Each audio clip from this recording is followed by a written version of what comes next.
Have you ever wondered why ionic bonds and polar covalent bonds can dissolve in water? Well, this is usually explained in roughly four steps. The first step is to know the difference between intramolecular bonds and intermolecular forces of attraction. Intermolecular forces of attraction is between different compounds. For example, a hydrogen chloride with another hydrogen chloride would be an intermolecular force of attraction. Now, an intramolecular bond is the bond between two atoms, for example, a hydrogen and a chloride.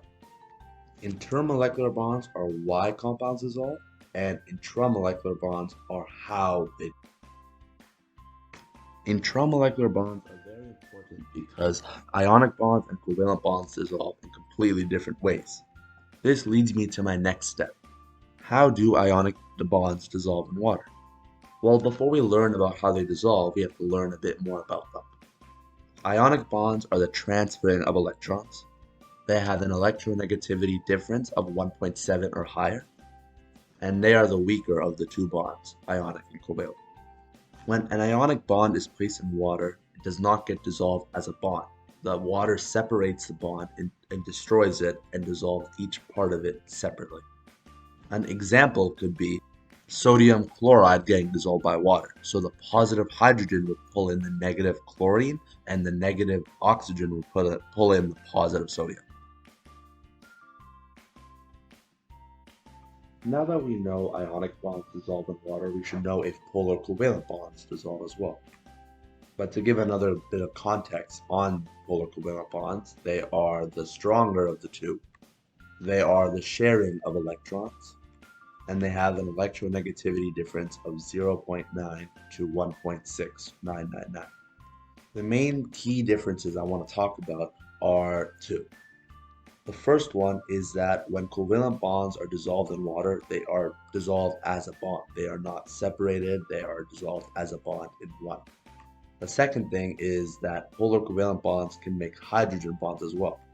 Hydrogen bonds are just a force of attraction between a hydrogen and an oxygen, a nitrogen, or a fluoride. The H2O molecules surround the covalent bond, causing a strong force of attraction, making the covalent bond dissolve. They do not dissolve separately, they dissolve as a compound. The fourth step in this process is to show and demonstrate an example of each. So here is me dissolving sugar in water, and here is me dissolving salt in water. Now, as you can see, they both fully dissolve and they both are just pure liquid now.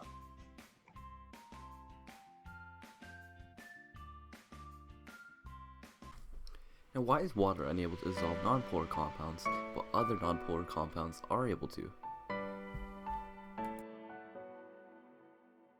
To answer this question, we have to first understand the basics. I'll break it down into 5 simple steps to understand this concept. Firstly, step 1 is understanding the properties of water.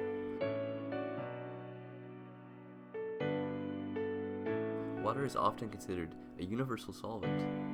Water is a covalent compound, meaning it is made up of 2 nonmetals.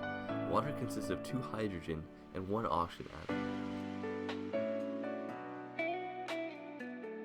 Water is a polar compound since the difference in their electronegativities is 1.24, which falls into the polar category.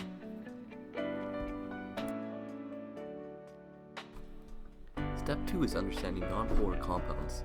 Nonpolar compounds have a difference in electronegativity of between 0 and 0.4. Electronegativity is the force that makes atoms attracted to each other. The higher the electronegativity, the more likely the atoms are to attract each other. Nonpolar compounds don't have dipoles because of their electronegativity. An example of a nonpolar compound is oxygen. Oxygen formula is O2 consisting of 2 oxygen atoms. Since the electronegativity of oxygen is 3.4, 3.4 minus 3.4 equals 0, making it nonpolar. As you can see with this diagram, you can see how it's formed and how it's symmetrical, and how there's no dipoles present. Step 3, we actually start to address the initial question. In step 3, you look at whether water can dissolve a nonpolar compound. Water cannot dissolve a nonpolar compound. If we look at water and iodine as our nonpolar compound, we can see the lack of dipoles for iodine. Thus, they just aren't attracted to each other and won't dissolve. A real example we can see of this is by mixing oil and water. The chemical formula for oil is C8H16. That's just kind of a generic oil formula. The stuff I'm using here will be different, but the most important thing is that this is a non-polar oil. When I add the oil to the water, the oil stays separate and never dissolves, creating a mixture.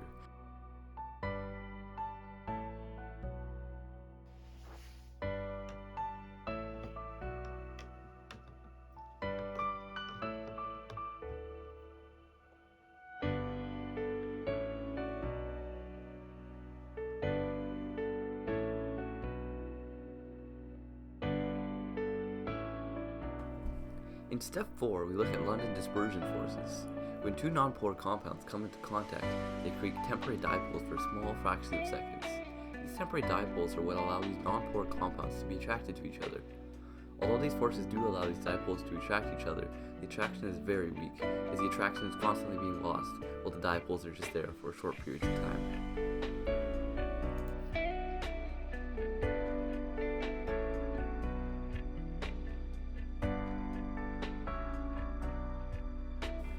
In step 5, we can finally answer the final question. Why is water unable to dissolve a non-polar compound, but another non-polar compound is able to? To demonstrate this, we can look at an example of a non-polar compound dissolving another non-polar compound. Hexane is able to dissolve iodine. Hexane is a non-polar solvent, and iodine is also a non-polar compound. When they're combined through the London dispersion forces, they are able to attract each other and dissolve.